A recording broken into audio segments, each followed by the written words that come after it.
بسم الله الرحمن الرحيم والصلاة والسلام على نبينا Muhammad وعلى آله وصحبه أجمعين. Dear viewers in Islam, Assalamu alaikum wa rahmatullahi wa barakatuh.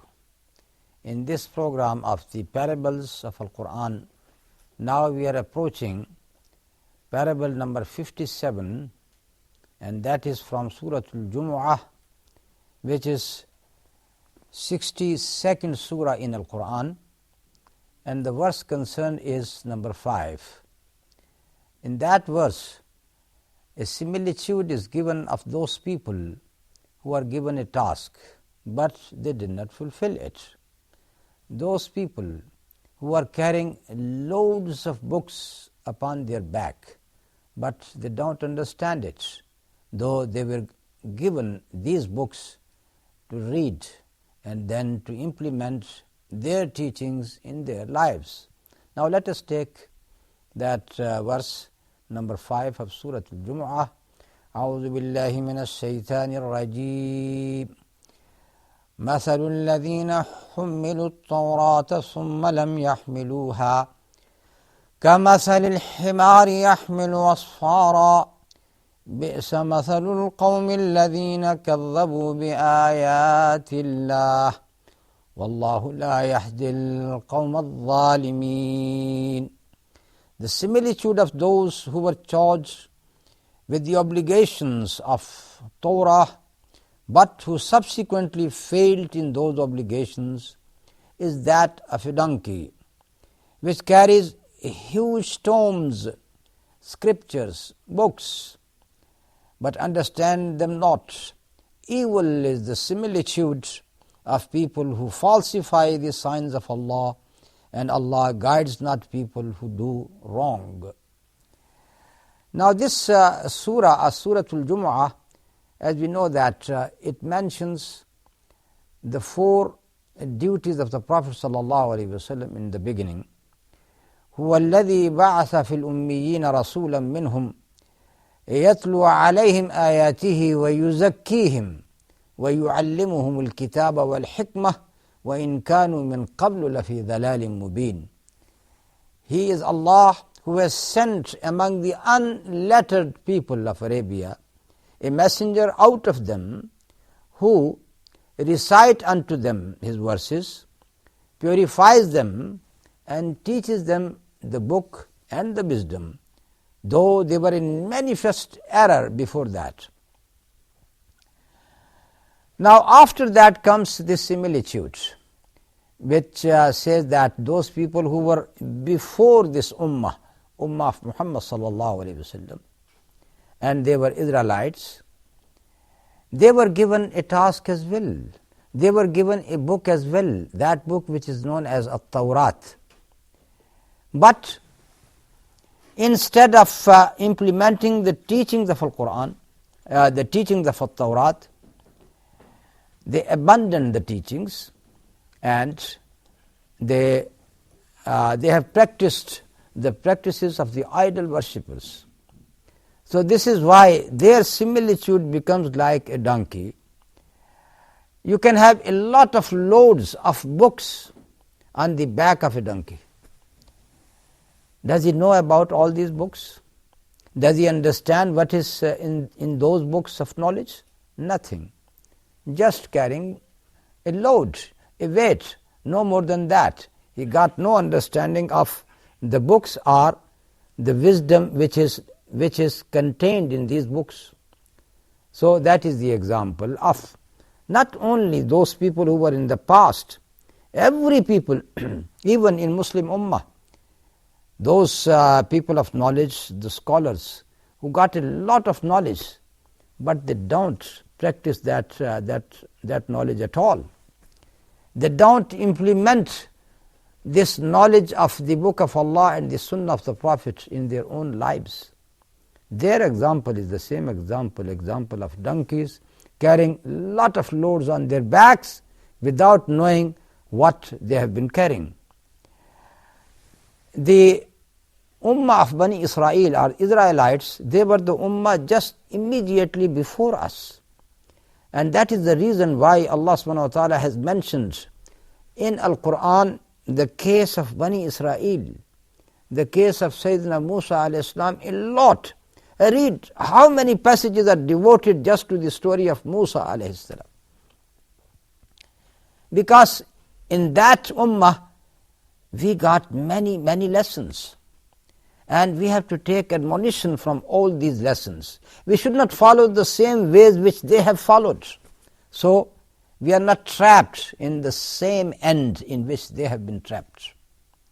That is the reason why the story of Musa alayhi salam has been given a lot in Al-Quran.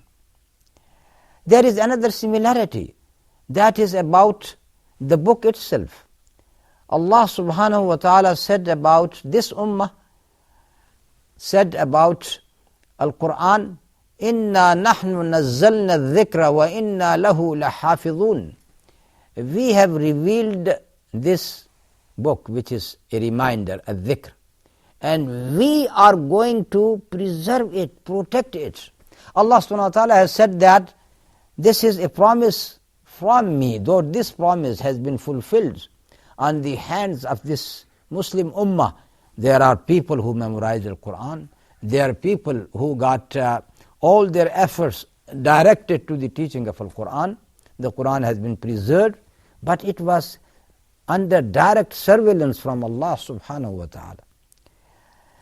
Same promise is not given about Torah. Allah subhanahu wa ta'ala has said about Torah in Surah Al-Ma'idah, إنا أنزلنا التوراة فيها هدى ونور يحكم بها النبيون الذين أسلموا للذين هادوا والربانيون والأحبار بما استحفظوا من كتاب الله وكانوا عليه شهداء فلا تخشوا الناس واخشون ولا تشتروا بآياتي ثمنا قليلا وَمَنْ لَمْ يَحْكُمْ بِمَا أَنزَلَ اللَّهُ فَأُولَٰئِكَ هُمُ الْكَافِرُونَ. We have revealed Tawrat. In it is the guidance and the light. And with it judge the prophets, those who have submitted their will to Allah. They give that judgment لِلَّذِينَ هَادُوا, to those people who have turned Jews. And not only the prophets of Allah, الربانيون, the godly people, والأحبار, their scholars, بما استحفظوا من كتاب الله. For what reason? Because they have been entrusted the task to preserve or protect the book of Allah. وكانوا عليه شهداء, and they were testimony to that. فلا تخشوا الناس واخشون, so don't fear the people, just fear me. وَلَا تَشْتَرُوا بِآيَاتِي ثَمَنًا قَلِيلًا, don't sell my ayat at a low price, at a miserable price. وَمَنْ لَمْ يَحْكُمْ بِمَا أَنزَلَ اللَّهُ فَأُولَٰئِكَ هُمُ الْكَافِرُونَ. And those people who don't judge with what Allah has revealed, they are the one who have rejected the faith. Now the main thing which is mentioned here, the word بِمَا اسْتُحْفِظُوا مِنْ كِتَابِ اللَّهِ.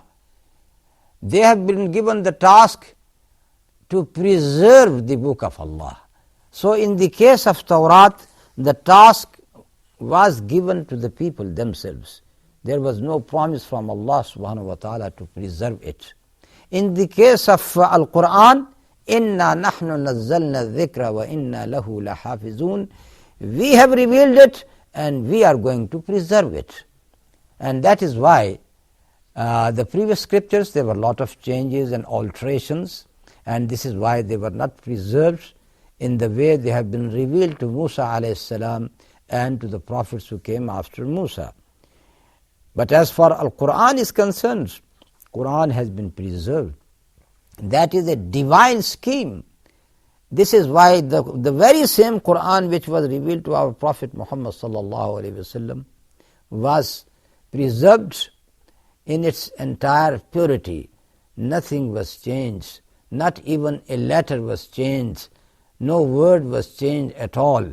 It was preserved, and it becomes a model for us and also a piece of guidance through which not only we try to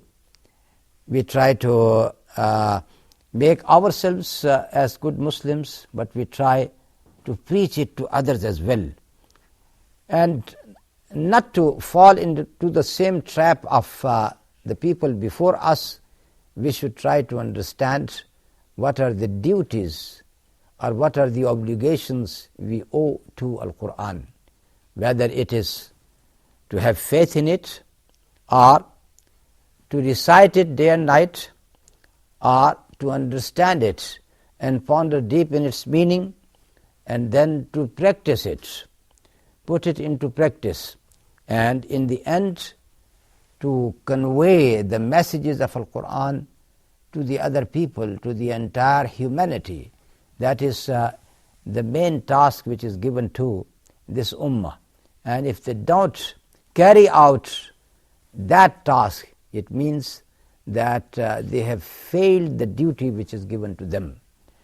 And when I mention about these obligations of Al-Quran, that is to have faith in it, as Allah subhanahu wa ta'ala has said, آمَنَ الرَّسُولُ بِمَا أُنزِلَ إِلَيْهِ مِنْ رَبِّهِ وَالْمُؤْمِنُونَ.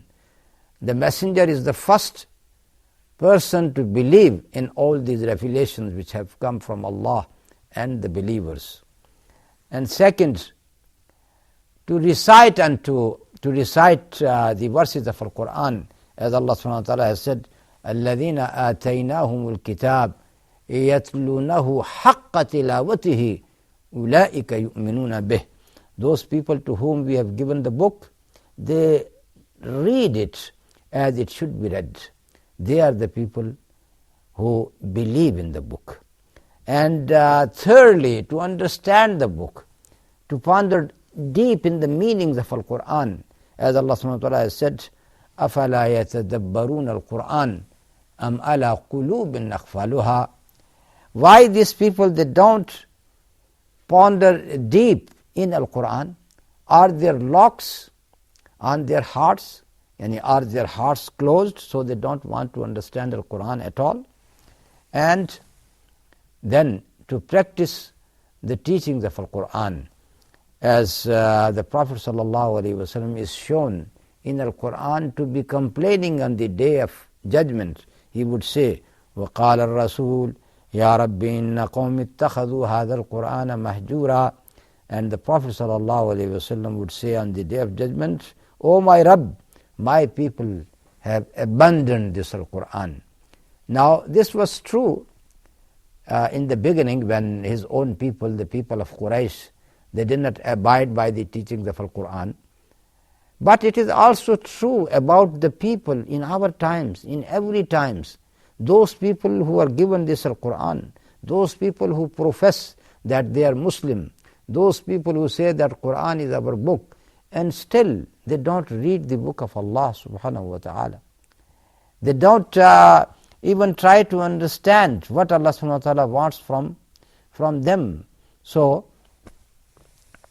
this is why we say that we should not only try to read this Al-Quran, but try to implement it in ourselves. And the last right or the obligation of Al-Quran, that is, which is upon us, to convey that message to everyone. فَلَا تُطِعِ الْكَافِرِينَ وَجَاهِدْهُمْ بِهِ جِهَادًا كَبِيرًا. It is said to the Prophet ﷺ, don't follow the ways of the infidels. Take this Quran and do your efforts, jihad with it, and that is the biggest jihad. The biggest jihad is the da'wah, to spread the message of Al-Quran everywhere. That is the jihad which is meant in this ayah. And with this we come to the end of this program. وصلى الله تعالى على نبينا محمد وعلى آله وصحبه أجمعين. والسلام عليكم ورحمة الله وبركاته.